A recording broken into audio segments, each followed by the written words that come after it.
Hi, I'm Tanni Grey-Thompson, and I competed at 5 Paralympic Games. I won 16 medals, 11 gold, and won 6 London marathons in my 25-year career. And it's a pleasure to be joining you today to answer all these questions. So the first one was, how easy or hard was it to make the decision to have a career in wheelchair racing? Well, for me, it was really easy because I started doing the sport at 12 in school, loved it. Played lots of different sports, but there was something about wheelchair racing that just connected to me, and that was it for me. And every decision I made from the age of 12 was about trying to be the best athlete that I could be. I was lucky. I was a member of Gent Athletics Club, who were amazing. We didn't have a real track. We had a grass track. Twice a year went to Swansea because they had a real track, and trained in the multi-story car park in the winters. It was an amazing environment to be in because it was when, Steve Brace was at his best in terms of his running career. There was a great atmosphere in the club, and we had some amazing coaches. And from there, I went on to Loughborough because it felt like that was the best place for me to be able to sort of continue my sporting career. So for me, it wasn't a decision. It was always just something that I just really wanted to do, and then was lucky I had lots of really positive opportunities to help me be that athlete. So next question is, which Paralympic Games was the best you competed at, and which one felt like it had a long way to go? Barcelona was the best. It was amazing. I mean, I think it helped that the Olympic team had done really well, and I think a lot of journalists decided another couple of weeks in Spain might be quite nice. So the coverage was brilliant. Helen Rollason, who was at the time presenter of Grandstand, was amazing in terms of the coverage that she gave to the games. She just covered it like sport and nothing else. So she was absolutely incredible. And I think also just the Spanish organising committee were amazing. It was one of the sponsors, Once, which was a charity for blind and visually impaired people, and they just got integration and inclusion. I mean, there were bits, the village, wasn't sort of designed around disabled people in the same way the London Village was, but we had 50,000 people a night coming in to watch the athletics. And I think, because sometimes people's memories of history is short, they forget that actually those are the crowds that we had, which made it a great place to be in. One of the ones that had a long way to go, Atlanta, they didn't get the Paralympics at all. I mean, all the baseball matches that were cancelled for the Olympics, they just put them back on during the Paralympics. We had no people watching, which is really amazing because in America, they have an amazing piece of legislation called the American with Disabilities Act, which is really strong. And they've had scholarships for disabled athletes for years. They just didn't get the Paralympic Games themselves. So I arrived, and I'd had a demonstration race at the Olympics. So I'd been in the village during the Olympics. And then when we moved back in for the Paralympics, they were dismantling the village around us. And it felt really second class, to be honest. The food, the transport, everything was just a real struggle. And it's almost like the Paralympics have been through, these ups and downs. I think it all depends on the commitment of the organising committee. That is ultimately it. If they get the Paralympics, then the games are just much better. So what advice would I give to someone who's disabled, who is finding they've got barriers being able to reach their full potential because of impairment? There's still a lot of discrimination out there, whether it's work, education, transport. It hasn't gone away. And 2012 was amazing, but it didn't change the world for disabled people. It changed the world for some Paralympians. But it was still a stunning games. So I think you've got to recognise there are challenges, and not least to find a sport or a club that's willing to take disabled people. Some of my experiences of joining different clubs over the years hasn't been great. I've been told we don't take people like you. Oh, thanks for that. So you kind of need resilience. You need to be determined, and you kind of still, the reality is you need to fight your way through it, because there are still people who will treat disabled people less favourably, and that's really sad, because I think sometimes perception is that because we've got a great Paralympic team, then everything else is sorted. The reality is disabled people still find it really hard to be physically active, and that's poor, actually. You know, we should enable it to filter down a lot more than it currently does. What has been a good moment of sportsmanship that I've seen behind the scenes? So Athens, my final Paralympics, and I knew that was going to be my last games. I really messed up my 800 meter final. Split second decision was the wrong one. We'd worked on the tactics for 2 years for that, and the only way that I had a chance of winning was to go to the front and time trial it. And then I decided to do something different and sort of came nowhere, and that was pretty miserable experience, not least leaving the track and having all these people say to me, that was rubbish. Oh yeah, I know, I was there. But warming up for my next event, which was the 100, which is my weakest event, an Italian athlete called Francesca Porcelato came over to me and we warmed up together, and she said to me, you're going to have a good day today, don't worry, you know, just it doesn't matter about the 800. And what was amazing about that was that I was number 1 in the world and she was number 2, and the person who had most to gain from me messing up the 100 was her. And she decided to come over and just say, look, you know, have a good day. We've known each other a long time, and I think what she did was amazing, and I won. And she was the first athlete to come up to me to congratulate me, and the first person I saw as I came off the track was her husband, who was a coach, and he just gave me a hug. And I thought that was amazing, because they absolutely did not have to do that. And I thought that was just an incredible moment for me as an athlete, and for someone who I'm a friend with. Next question is athletics a hard sell? What can be done to improve its coverage in broadcast and marketing outside of an Olympics or Paralympics? Well, it's a hard one, really, because we don't have athletics on the TV in the same way that we used to growing up. You know, I grew up watching Jim Rosenthal and, you know, Friday Night Athletics, and, you know, obviously the number of channels that are available now makes some of that a real challenge.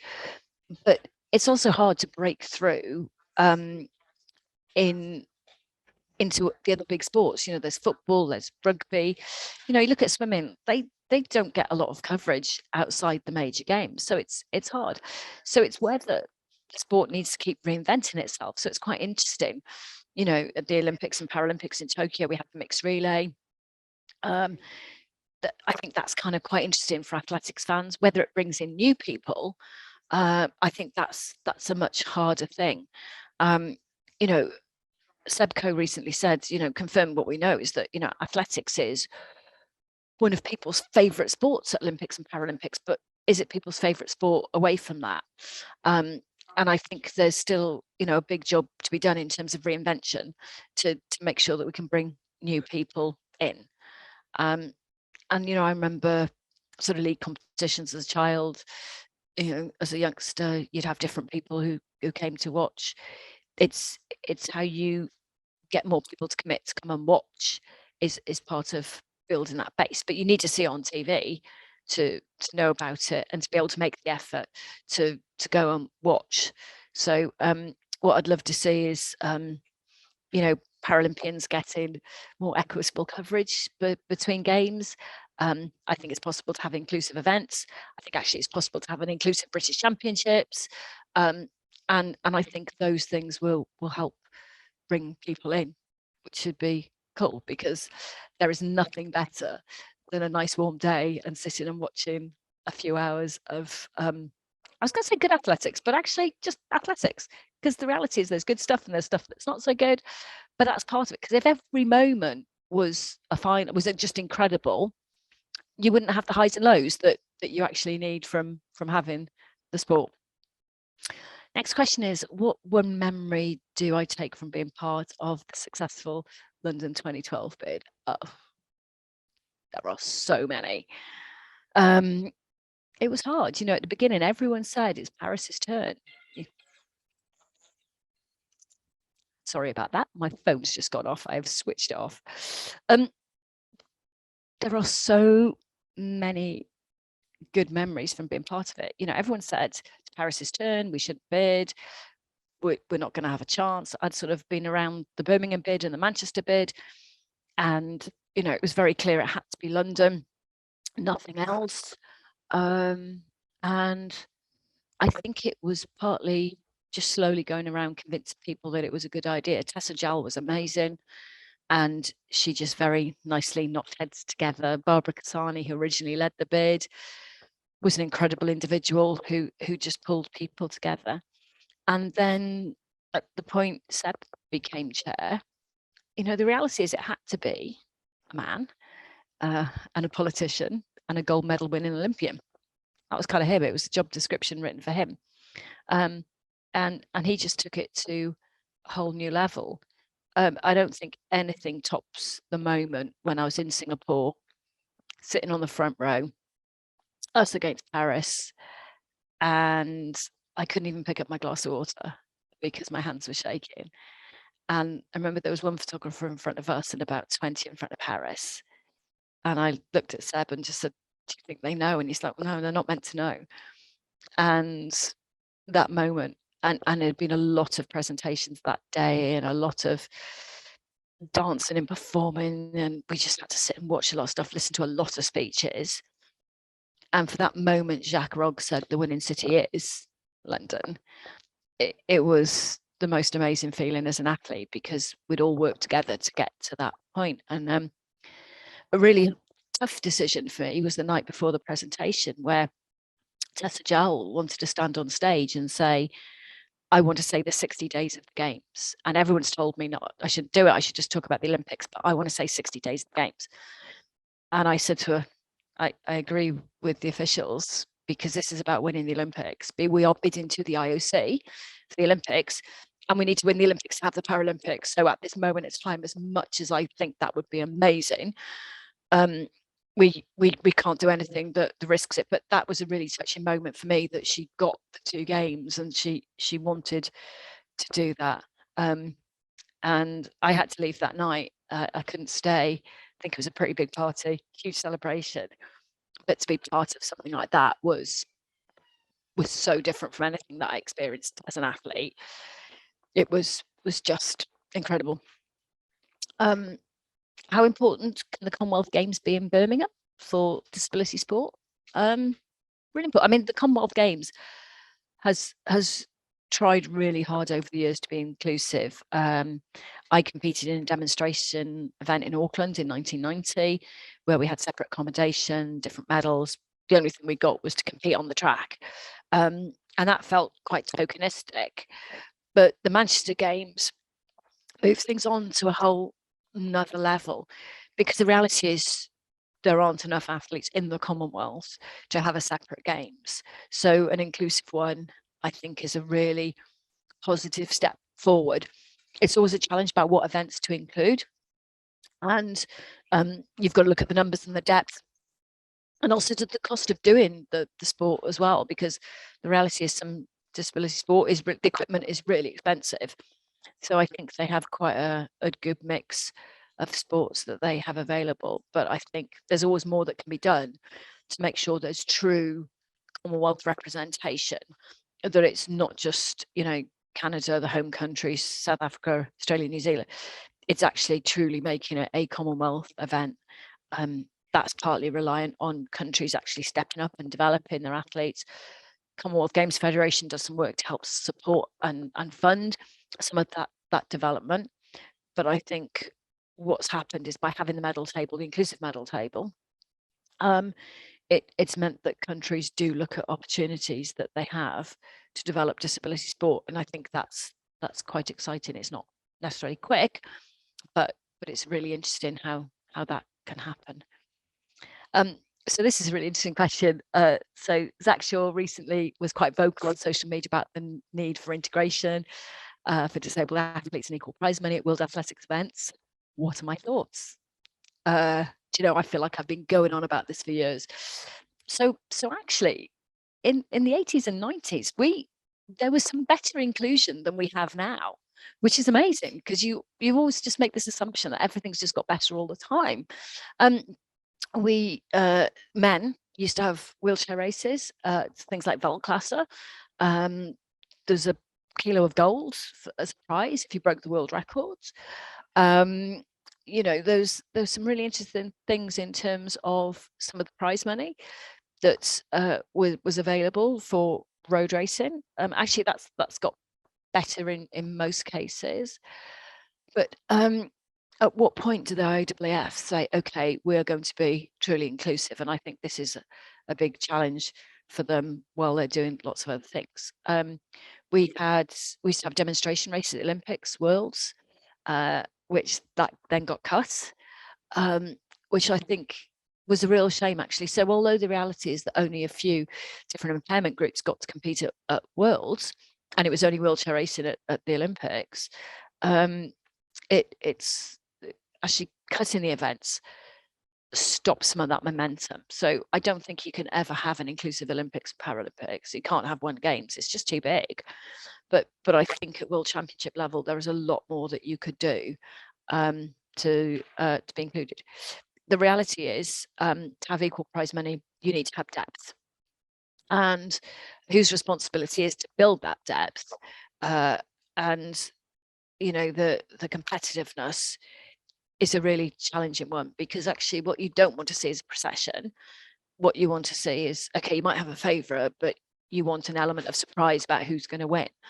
And so what I would love to see is, you know, all the athletics governing bodies around the world doing far more to develop disability sport and to develop a really broad base of the pyramid, not just think about Paralympic classification, you know, whether your event's on at the Paralympics, because events come in and go out. But actually what we need is the opportunity to be not very good at athletics. And I was at a basketball event recently, and it was amazing. And 10 clubs.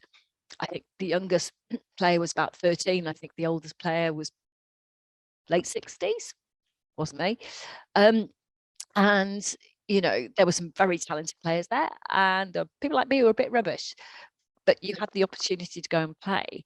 And I think that's what's needed in more disability sports, is the opportunity to just take part. And it doesn't matter whether you're going to make the GB team or not. To be honest, we've had challenges over the years with road races not wanting to take wheelchair athletes. And I find that really sad and quite disappointing, that after all this time, you know, there have been races that have said, no, we don't want you. And they're doing that based on disability. They don't say to somebody who's going to take 10 hours to do a half marathon, no, you can't do it because you're slow.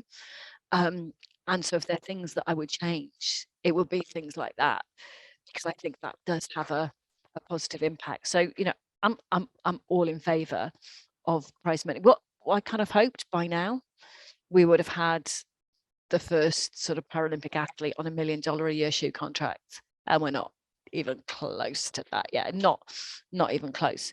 And I think for me, that's the mark of when we've made it, when the media coverage and the prize money is the same and equal.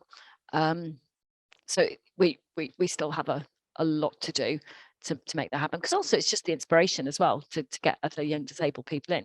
You kind of need these moments to see. You know, I watched Chris Allen win the London Marathon when I was 12, and that had a massive impact on me. So we need those moments to happen to inspire another generation. So the next question was, I joined the House of Lords in 2010. What achievements were you part of that you ranked highest, and did they cover sport? We don't have a huge amount of opportunity to talk about sport. It sort of fits in with other bits of legislation, but one thing that I'm really proud of, and it's a piece of legislation that's going to go through quite soon, and that's called positions of trust.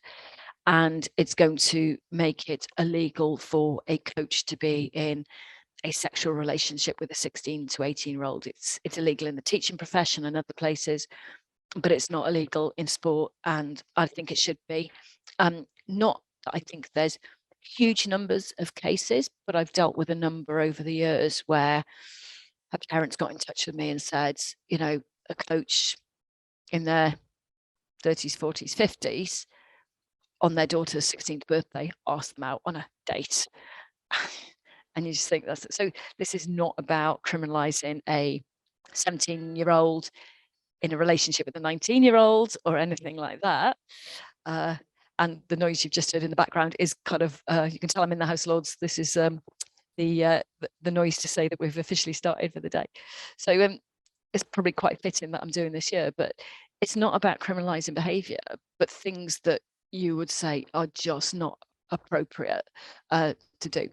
And it doesn't stop coercive and controlling relationships at an older age group, but I think it's a really important line in the sand to talk about what's sort of appropriate. And the one thing I say, with athletics, that, I remember a lot of the safeguarding policies years and years and years ago, where, a coach should not be left on their own with a young athlete.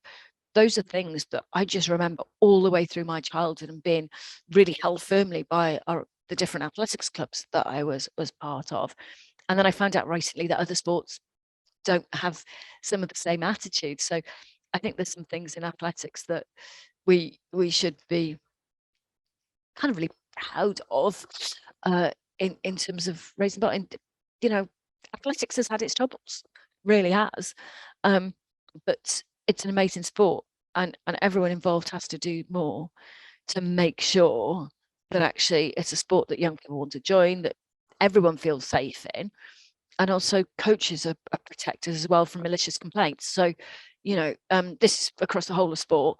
We have to do more. And then the final question, which is really hard, and I'm going to completely avoid answering, and there's a really good reason for this. So it's, what athletes are you most looking forward to watching in 2022? And the reason I'm avoiding this one is that for one of the national newspapers, I went through for several years, used to do my New Year's predictions, and I did about 10 years, and every athlete I ever mentioned either got dropped, deselected, chucked off the program, injured, or retired. And it was like, so it used to get to the stage where, young athletes would say to me, don't mention my name because you're the kiss of death. So rather than naming specific, because I think it is pressure on people, what I'm looking forward to is, I love the London Marathon. It was a huge part of my life. I love watching it. I love watching the wheelchair race there, which is amazing. And the big city marathons are just fab to watch. So those are the things that I'm looking forward to, is the road racing season, because if you've never watched wheelchair racing close, it's more like cycling than running, but it's an incredibly tactical sport, disciplined. You can make or break a race at, thousands of points during a marathon, but it's an amazing thing to watch. So that's what I make sure is blocked out in my diary every year. So that's it from me. Thank you very much, and goodbye.